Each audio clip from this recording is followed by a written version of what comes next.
Today's episode features an incredible force of social change, Amy Meredith, the co-founder of Up for Women and Children, a nonprofit organization dedicated to supporting women and children experiencing homelessness.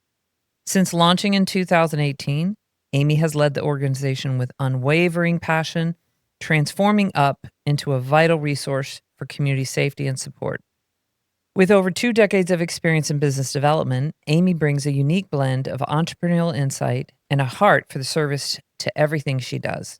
Her dedication to creating positive change has earned her the recognition of the 2023 Louisville Business First Nonprofit Visionary Leader Award. She's also a proud graduate of the Leadership Louisville program, where her leadership style has been honed and her commitment to the community deepened. Welcome, Amy. Thank you. Excited to be here. Thanks for having me. Thank you. Welcome, Amy. We're so thrilled to have you. And we love to start our conversation with this one particular question. We like to get into a time machine and we go back to when you were graduating high school, fresh-faced 18-year-old looking out into the world. Tell us what you were feeling, what you were thinking, what you were planning. So back then, I was really more interested in psychology and people. I knew from a very young age that I wanted to help people. And I had this unique opportunity to work alongside my grandfather, who came from nothing, built a manufacturing business in the 70s. And my first job was at 14 working for him in that office. And then he wanted to bring me in and teach me sales. And by 16, he full on tossed me over a flea market booth with surplus inventory and said, I want you to take all this stuff, go over there, run this booth, sell it at whatever price you want, pay the bills, just figure it all out. And that's what I did. That's about the extent of what he gave me. And so, Oh, your first little business. yes. And I loved every second of it. And he's like, you can pay and bring a friend. You can, however you want to do that. And so we were selling rugs, marble tops, vanities, because he had created a plastic plumbing manufacturing business and he expanded on it with imports, expanding into faucets, sinks, marble tops, vanities. And so all the surplus inventory I took over there and sold. So that was a really great experience for me, along with like the waiting tables that I did later in high school, just the peopling. And I say all the time, that experience, waiting tables and bartending, just gave me this plethora of people experience that I take with me everywhere. And then I still joke today that I use the psychology degree that I ended up getting every day. So I was headed into psychology, and I thought about doing psychiatry, but I wasn't sure I wanted to navigate med school at that time. And so that was the path I took. And as I got there, I got more interested, ironically, in justice administration and the criminal population, because I thought about what population could I work with that I wouldn't take home at night. The elderly are hard, the kids are hard, and so You knew you had a soft heart. yes, So you're trying to protect yourself a little bit. And so in college, one of the jobs that I was bartending for money, but then also the job for experience was I took a job at Central State working on their unit for it was an all-male unit for people pending charges. And so I could keep a distance from that. And it was another place where I learned a lot. And so It's so funny that you were like, yeah, I can handle criminals. That's cool. That's easy. I don't know. I think it was just like, yeah, I can keep that more at a distance. Emotionally, yeah. Yeah. And so then I ended up getting into more forensic psych and taking an interest there and doing those classes. And then as the oldest, my mother got sick with cancer when I was in college, and I had a sister that was 18 months old. And so then I started helping with my mom go to chemo, caring for my sister. And after I graduated with degrees in psych and justice administration, I had applied to graduate school. At the time, the main one was in Denver, Colorado. And I wasn't accepted, which I always felt was a blessing, because I don't think that I could have left my mother, and I don't think that she could have forgiven herself if I got in and didn't go. So that felt like the right move. So I stuck around bartending a little while, and my grandfather came back to scooped me up because I'd moved away from his business at that time. And he's like, come work for me, learn the business. If you don't like it, you can leave. And I was like, meh, all right. And so that's how I dove in over to that already multi-million-dollar operation that was expanding the cabinet division where they were doing drop ship container orders. So I started developing out this division of 5-figure that grew to 6-figure, and he was kind of just teaching me the business in his 70s and letting me gain everything that I could. That's cool. Was that here in Kentucky or was that somewhere else? Yes, it was here in Kentucky. And so it was expanding, but doing the same kind of business, the bathroom fixtures and Yes. So before he started his business, he was number one salesman in like plastic plumbing fittings. And so he was number one salesman at Belknap downtown. I don't know, age myself for people that know about that. So yeah, so that's what he did. And what was the name of that company? It was TBA Incorporated. Okay. That's where he was. And so How long did you work for your grandfather and running that division and doing all kinds of entrepreneurial stuff? Yeah, so that piece started around 2000, I feel like 2004-ish, and the business is really growing. He had already, kind of paid off all the loans, but expanded, took out more loans to expand, and then he kept kind of doing business on a handshake and a smile, the way older gentlemen did sometimes, and like, you can't keep doing this, and he had this whole yard full of pipe, and Hurricane Katrina hit, and the pipe sold out. The recession hit. People couldn't pay their bills. The bank called his note, and the next thing I know, we're headed into an acquisition and a wind down. Oh, Wow. wow. Yes. How was that for you? I mean, you'd relied, one, you're watching your grandfather who built something over his entire career and now he's, past retirement age. You might have been in some ways heir apparent and had, like, what was that like for you? It was devastating, because one, I'd watched him work so hard, and he was such a great man. I mean, he was like a second dad to me. We were super close, and here by the time he was in his mid-40s, he was developing this, and it was his baby, and he spent the next 40 years just growing it and being a real humanitarian along the way. He had helped build a church. He helped provided a lot of opportunity for a lot of his employees and a lot of people. Oh, that's a heartbreaking story. It was very devastating. I mean, and by this point, he was nearly 80. And so he kind of just started checking out, and I basically led the wind down team. And one day he just stopped coming to work. And so I always say that I got my MBA with him and that experience, and learned all the things that you don't learn in school firsthand.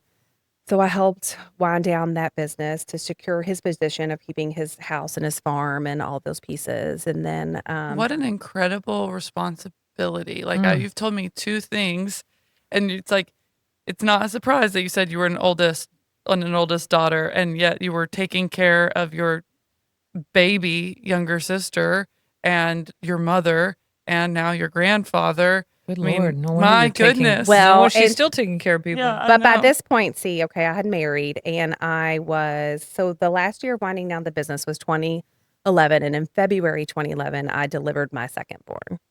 So I was additionally a Oh my new gosh. mom. I feel that pain in my heart for you. I mean, I'm sure that was probably really hard, but navigating that probably taught you so much. It did. It really taught me a lot. And it caused, my husband and I really wanted to look at just our values. And I had this unique opportunity to kind of be thrust towards the top of the ladder so early, and we kind of explored, what does this really mean? And is this what we want? And what are the sacrifices that you give here? I mean, in family business in particular, it's its own whole element. So it was a unique opportunity, but he had afforded me so much in life, so much opportunity, and I've learned so much from him that, of course, I felt my duty to see things through and to help onboard the new business. And so that's what I did. Wow. Yeah. At that point, how old was your sister? Was your mom still around? So my mother passed away when I was 25. My sister was 8. Okay. And then about like 2009, my daughter was born, and 6 months later, my father passed away. And so my sister, who had spent a lot of time with me and our dad, then ended up coming to live with us. So she was a freshman in high school, and my daughter was 6 months old, and I was all of a sudden, a parent to a teenager and a newborn. And Blowing into the This microphone. explains so much. Yeah. and So what brought you? So you were working in a family business for a decent amount of time, and then you rolled it down in 2011. You had this moment with your spouse about values and what you wanted next. And I know the story picks back up in 2018 for me and what I know, but I don't know what happened between 2011 and 2018. Yeah. So, 2012, I helped with new business and helped get that company going. They had committed to my salary, and we're slowly pivoting me more to from development and into marketing and expanding new business in that way. So it gave me an opportunity to kind of explore some of my creative talents. I do love marketing and branding. I'm a visionary. I'm creative. Um, and along the way, we'd fallen in love with the Montessori school that we put our kids in, and then got real dependent on the check that was provided. And I think for a while, I wasn't loving it anymore. I was in this new male dominated environment that wasn't designed for me and my needs and family values. And I really got uncomfortable. And I was late to pick up my kids. My days were getting long, and I went in. This was in 2016, and I was like, I can't do this anymore. I need to make a pivot. I need to be more time with my kids. I'd like to shorten the amount of time I'm at work. And they're like, okay. And then about 2 months later, I come in one day and they let me go so that they can contract out my position, which was terrifying, but again, the best thing that happened to me. Because that was in December 2016, and then my friend Andrea she was completing her master's in social work, and she was working in a group with formerly homeless women. And she was like, women don't have anywhere to go in the day. And this was also at the time of like the Me Too movement and moving into the first Trump presidency. And so we decided we were going to take on this new venture. So within less than 2 months, we were already in our first meeting to talk about there's no place for women and children in our community. Yeah.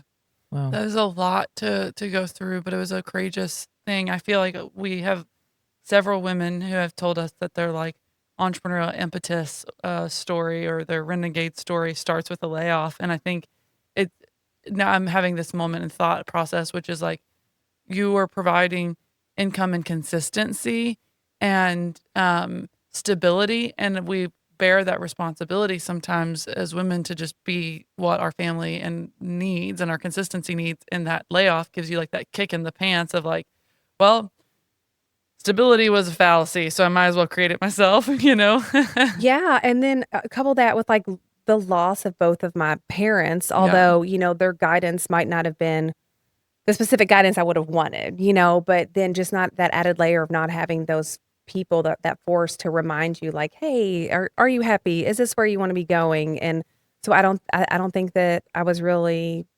exploring that very much. I was just kind of showing up for the role to do what I thought was best for my kids. Mm-hmm.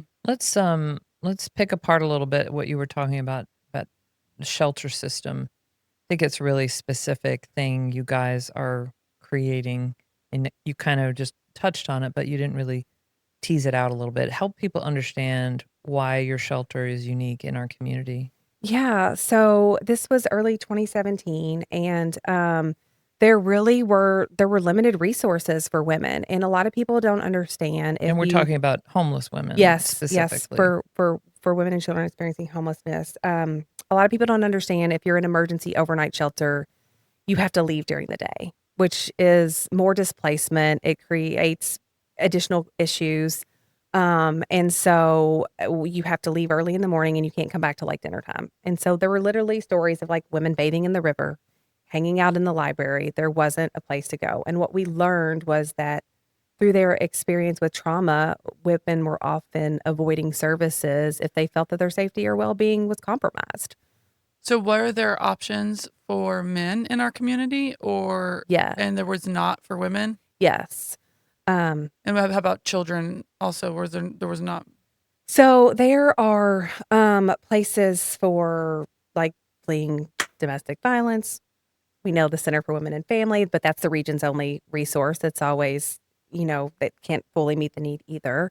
Um, but no, not specifically for day Mhm. for daytime a place to go. You kind of again touched on that, but why that was so important that there was a safe space for them and what was the options and what weren't the options in 2017. Sure. So we kind of worked to start to do a needs assessment, and we got connected to a local outreach group, the Forgotten Louisville, and we started going out into the camps with them, and started talking directly to the women. Where are you going? What are your needs? What services would you seek, and where would you go for them? And some of the biggest pieces that people needed were vital documents. Your belongings get stolen a lot on the streets. You need an ID for a job, for benefits, for anything. And then overnight shelters didn't provide a mailing address. So those were two of the key pieces to get people going. And so we connected with the men's center who were already doing this, kind of operating as a hub to learn what we could from them to see how we might could fill in the gaps for the women. It's interesting to me how it would happen that shelters for men would be prioritized over shelters for women and children. I mean, that seems like if you were going to they always women and children first into the lifeboat. It's interesting. Mm-hmm. Why do you think that is? Was it just be sheer numbers of people who were houseless, or what was there a reason, or was it just that just happened and no one had stepped in to fill the gap? Like how does that happen? That's exactly how I feel. Like why? Honestly, I'm not really sure, but I can tell you the further we got into it, the more it felt like an onion, and I understood some of the complexities of it. Women come with more than men. We have babies, we have periods, we have a whole lot of more complex Reasons needs. why they need it though. Absolutely. But we're also less prone to violence. Absolutely. Absolutely. We're better at collaborating in a Absolutely. space. Absolutely. I agree. That is so you're the one interesting. That's so interesting. So you all decide, hey, we need a day center for women and children, somewhere to go. There's these needs that we have to provide. How did you take the idea and bring it into reality? Finding physical space, and I mean, I happened to be on a Leadership Louisville Ignite team during your idea phase of this, and I was paired with you. And there was challenges, right? Like you all went through a lot to make it become a reality. So talk to us about that moment and then like bring us to your doors getting opened. Yes. I like to say we worked about 18 months on a volunteer salary to bring it all to fruition. And, we started with the needs assessment and really met with the director of St. John Center, the men's center at the time, Maria Price, who has mentored me along the way. She's amazing. She is amazing. I love her. And, I say sometimes that UP really began in her office. We had a meeting. She shared their budget. She was like, have you, here's some people to talk to, and referred me to them. And one of them was you. I remember her at one point mentioning your name, and Maggie. And so the community in 2016 had already identified that there was this gap in services, that there was this need. And so UP was really like a full circle moment of returning to like home and a true purpose for me, I think. And it's like I had brought all the skill sets that I needed to make it happen to this moment. So one person led us to the next person, and it was a lot of work, but there was a need and people were ready to get behind it. So we worked to confirm there was a need, form a board of directors, write for city funding. And then when we got that first $48,000 from the city, we're like, this is great, but city money is reimbursement based and we needed operating capital. So then we went to, at the time, Women for Women, and they gave us our first $25,000 to open our doors. So we knew that we needed to be downtown in a central location near the bus line. And we started looking at churches because churches have a lot of space they're not using during the week. And we knew we needed shower, laundry access. And at this point, we were two moms with kids in school, and we're like, let's start with Monday, Wednesdays, and Fridays. And Andrea was ambitious. She wanted to do all 5 days, and I was like, "Let's start with Monday, Wednesday, and Friday and see how that goes and go from there." Test it, grow it. Yeah. Start small and grow it. Yeah. Yeah. Interesting. Yeah, I remember when I met you, and I remember vividly talking across the table with you about what you were doing, and I was like, I kept saying to myself, I'm not understanding what she's saying. What does she mean by there are no shelters for women? I was just like, I'm sorry. we Let were me all ask you shocked when we again. figured this I out. couldn't. Yeah. Yeah, it was so bizarre to me. So I remember helping you out. It was a great feeling to help make that happen in my little tiny way. Yes. Thank So you. you all found your first location. It was in the basement of a church Mhm. downtown, Mhm. directly across from one of the nicest hotels in the city. Yes. And talk about the feeling about getting it open and like having your first people come through your doors, and then what you all learned about services that you needed. We partnered with Christchurch Cathedral, and I think it was in mid-July in 2018, and that first day we saw 6 or 7 women, and because we were already connected with other partner providers, and something I hadn't mentioned yet, but we really wanted to operate as a hub because we know that, these women had a lot of barriers, and transportation was one of them, and also, although there weren't specific a day shelter yet, Louisville has a lot of great nonprofits, and so how can we tap into those, and how can we partner with them and bring them on site to our facility so that we can work together to best meet the needs of the women and children we were serving? This church was already working with the population and opening their doors, so they were naturally a great fit for us to be able to do that. And then in that first year, yes, we did learn a lot. Our startup space was very small. We're still there, but we've expanded in that building. But we served almost 450 people in the first year. And then how has it changed since that beginning? What are some of the resources that people can get if they are in need in entering your space? In our second year, we faced the pandemic, and that brought its own new set of challenges, which were a blessing because I like to show people when I'm on a tour in our basement that there was a day in February of 2020 when we served like 81 people in a 4-hour window in this small church basement. It wasn't sustainable. It really wasn't. So COVID allowed us to be able to move up and also use the first floor space. It really more than doubled our operation space, which was wonderful. And so we learned a lot. There was a period of time where we only served outside because we had a team of 8 that overnight went to a team of 3 with COVID. And for a few months, we just stayed a welcoming face. We served supplies, but we had to serve from the doors of our courtyard because of the numbers that we were serving. So then we were gradually able to get people back in, move our operation back into the first floor, and begin there. And then the resources, because I think I know you provide some basic, sanitary items, showers, and those kinds of things, but you also did become the hub that you wanted to be. We serve a lot of people who are in crisis, and a lot of people who are using our services. There's unmet mental health needs. There's women fleeing domestic violence. So for some people, our space is just a warm and welcoming, safe space. If you're thinking about the hierarchy of needs, and some people are just there to rest for the day, to get some food, while others are there to get more resources. Whether we're connecting them with employment opportunities, some of our various partners. We have more than 50 local partners with multiple people on site daily. But the core is we really like to focus on our case management to work to meet people where they are and get them connected to what is it that they most want to work on. Is it housing? Is it finding a job? Is it helping with their kids or get their kids back? And a lot of times, their goals might not be what we think they are, but we really work to meet them where they are to help get them more sustainable and back on their feet. So one of the things we mentioned before we started recording was talking about how starting a nonprofit is like starting a business. You have to find your income, to manage your expenses. You have to know your clients. I think you have gone through that process, and luckily your business development experience, I'm guessing, has helped you a lot through that process. But a 501c3 can't be sold.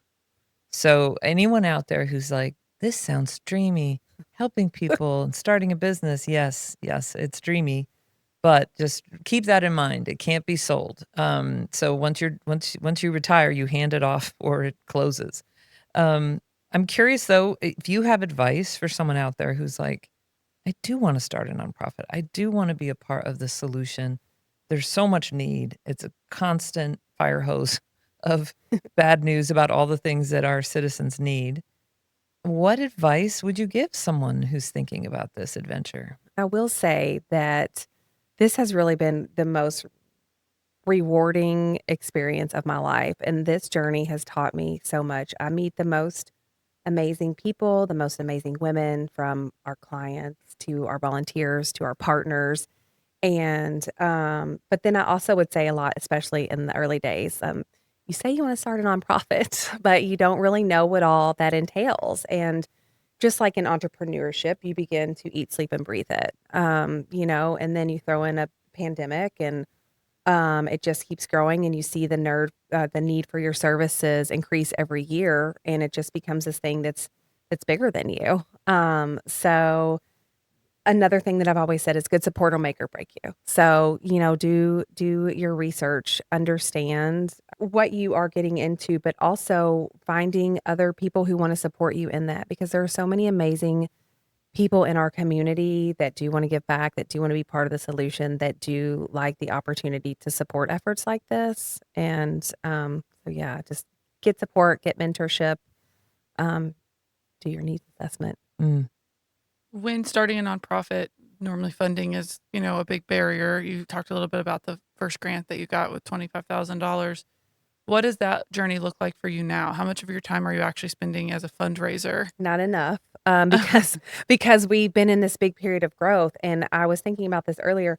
So in 7 years, we've moved to a 7-figure operation. And I really don't even know what that means for a nonprofit, to be really honest, because I've just been heads down in the work. I don't have anything to compare that to. I really don't know. But it means that every year I need more people on the team and more money to pay them. And every year I'm trying to pay everybody more, because just you're doing this really hard work, and that is a strategic line item for us, that we're paying people sustainable living wages. And an added layer to this nonprofit work is really supporting the team that's supporting other humans. The women that come through our doors are most often at the worst point of their lives, and we really take that seriously in treating people with dignity and compassion and calling them by name and being that friendly face. And so the members on our team, they hold a lot in that regard. So that is an added layer of responsibility that I feel honored and privileged and take really serious, supporting our team. You tell that in your story, because in the beginning you were like, I thought about what I wanted to do in psychology, and I needed to make sure that I didn't have something that was super emotionally heavy, and now here you are, right? And now I'm back to the Exactly women what and you wanted children. was something super emotionally heavy. But it's actually perfect. Yeah, It really this is has what you've so been doing your whole meaningful. life. Yeah. I mean, look at all Yeah. these things that you've accomplished, taking care of. I mean, we've already talked about all the things you've done to take care of your family and people you love.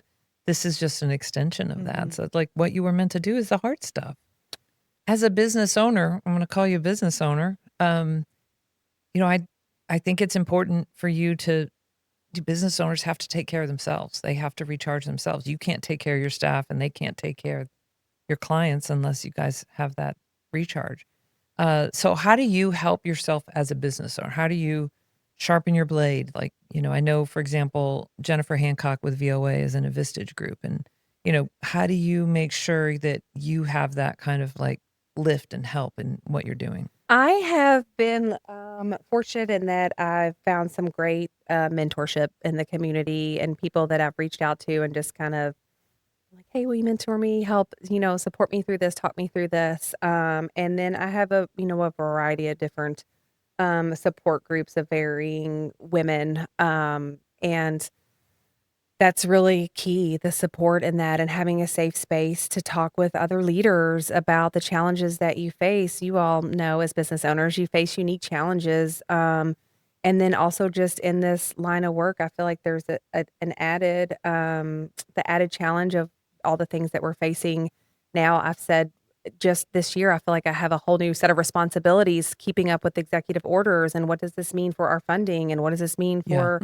our Updating your DEI website. practices, and all of it. It's a lot. Yeah. So, I really want to model that with the team to taking care of myself looks like making sure I'm getting in time in nature and walks and time in community. And that also I'm modeling it for the team. And we've been doing extra care in that way. And our January All Staff, I was actually out of town in DC advocating at the national level, but the team did vision boarding exercises. And so I think that was a great opportunity for them to connect and decompress some in that way. And we recently also floated around a rage room for current times because I think people are feeling pretty frustrated. And we know that one of the next crises we're going to see is a maternal health crisis, and we serve those women on a daily basis. So, it does feel personal.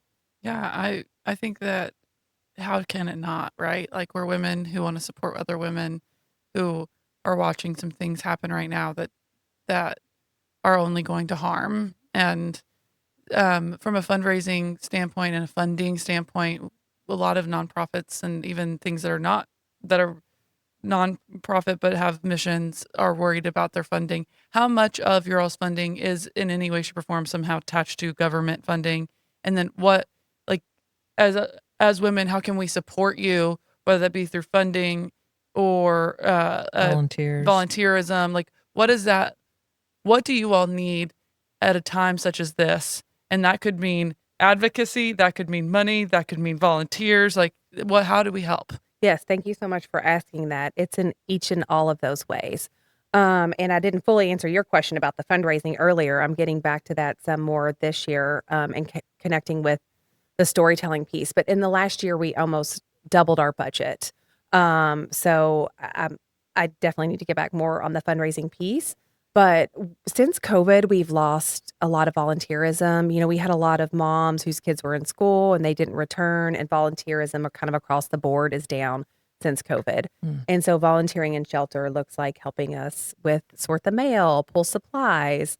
But then additionally, we need even just those in-kind items. We are a hub of resources and supplies as well, and we're handing out hygiene items, travel size hygiene, period products, just your basic essentials, underwear, socks. Those are all items that we like to keep on hand because for a lot of people, we are a one-stop shop in that way. And so on our website, we do talk about that. We have a wish list and the items and the ways that you can support through volunteering. And then just the advocacy efforts too, and understanding. I think there's a lot of stigma around homelessness, and people think that people made bad choices to get in these situations. And a lot of times that's just not the case. A lot of these women didn't have the support systems that we had. They didn't have somebody rooting for them, believing in them, They're victims of domestic violence. Yes, also that, Yeah. or generational poverty and a broken system, frankly. And so I like to talk about that too, just how the real root causes of homelessness and how it is a systemic issue. I mean, and just right now in Louisville, we lack more than 36,000 units of affordable housing now. There aren't enough places for the poorest people to live. That seems like a lot of lack of units. Like that's a high number. Is That's that a a high? lot. Is that a high percentage compared to other cities? Are you aware of that, or do you have- I'm not sure. I do know that we have a higher than national average eviction rate. And that is something that Legal Aid is one of our partners that comes on site and works with people on that.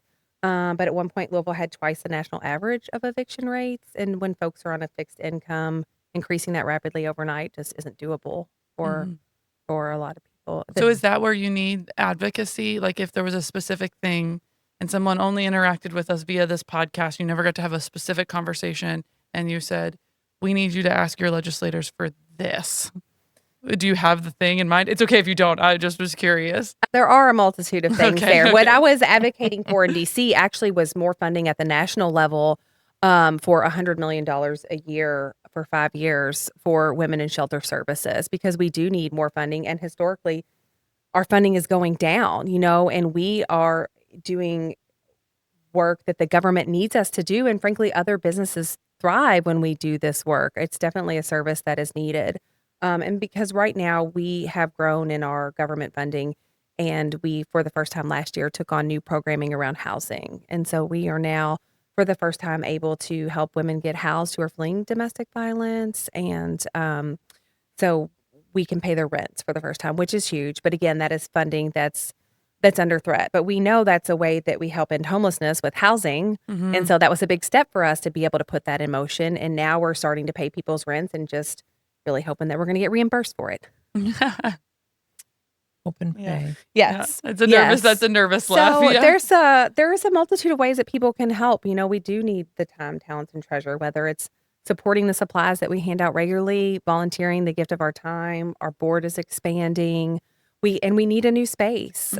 We outgrew our space in our first year, and we know that there's room for us to grow too, but we need more space to do that. Because in our 6th year, we served 2,000 and almost 2,100 people. So from nearly 450 in our first. So the demand for our services is increasing. And so there's plenty of opportunities to engage. I'm just so thankful that you brought this to our community and that we have these services, and hoping that our community of renegade women step up and support. Yes, thank you. It takes a village for sure. Maggie supported. We recently got the Signorama that we're going to use this year to help support for signage. Our And Signs of Support grant. Yes. It's my little way. Yeah, we love help. that. And then last year we got shoes from the Harlow Foundation. That's so, right. Yes, we love that too. Yeah, Jack got a tour and it Yeah. was wonderful. Yeah, I love the power of community and women. And I've said along this journey, you do good work and good women find you. And it's so true. From the most amazing women on our team that come through our doors, the volunteer supports. And so yeah, I'm confident. I know they're out there. And what's your website so folks know where to find you? UpLouisville.org. Up Louisville, uplouisville.org. Yeah. Okay. Do you have a story of a person who comes to mind that is a moment when you knew you were doing the right thing, or an individual person's story that you feel comfortable sharing with us, and the work that you all have done? Well, one that really impacted me was on our first day when we opened our doors. I wasn't prepared to help a mom bathe her newborn baby in the sink. And she and her boyfriend were both working. They were both employed, living out of their car, rotating care for their young child, and it simply wasn't enough. Oh, wow. Yeah. So I wasn't prepared to bathe the baby in the sink on our first day, but we did. Yeah. It was like the moment you were like, glad we opened this, because where else would they have bathed? Yeah. And then a lot of people don't realize, 40% of people experiencing homelessness have worked within the last 30 days. It's not because they're lazy and not working. So many things bring people to homelessness. And that's just what I wish really more And people wages are no understood. longer livable. They're not livable. I've heard a statistic. I don't know if this is true. Tell me if I've got this wrong. 80% of folks who end up on assistance of some kind do get off.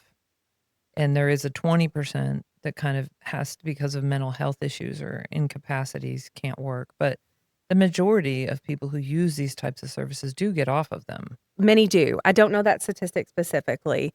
But then again, to your point about the living wage, last I checked, it's more than $17 an hour to be able to afford a 1-bedroom apartment, and it's imbalanced for women, right? Because women are head of household with the families and the children, and then they're in these positions where they're choosing between that $17 an hour probably doesn't take into consideration feeding any other human being. Yeah. Absolutely. Yeah. And that's just here in Louisville. I'm sure it's higher other places. Yeah. And I think it's higher now. That's an old number. Yeah. And we're talking about the stigmatizing it. It's a lot of these people are working. They've worked in the last 30 days. And people who do receive services or stay on services, my son has a Dandy Walker. He is a recipient of Medicaid because of his special needs. He will be on those services in theory his entire life. It is because he has a special need, right? And so it's like we need to work on destigmatizing some of these service programs at the federal and local levels, because they provide support in places where people need support. And the situations and the reasons are just so much more nuanced than we even realize. So like your couple that you're telling us about, like they're a couple who are trying their best, living out of their house and trying to take care of their newborn. Like no one wants to hear that story and realize that that's why these services are just so needed. Well, thank you. Thank you for the work you're doing. Thank you for giving us some time and sharing your story. It's amazing. Yes, thank you all so much for having me. I've really been enjoying the podcast, and I love what you're doing here. So thank you. And thank you for advocating for women. We need it. Thank you.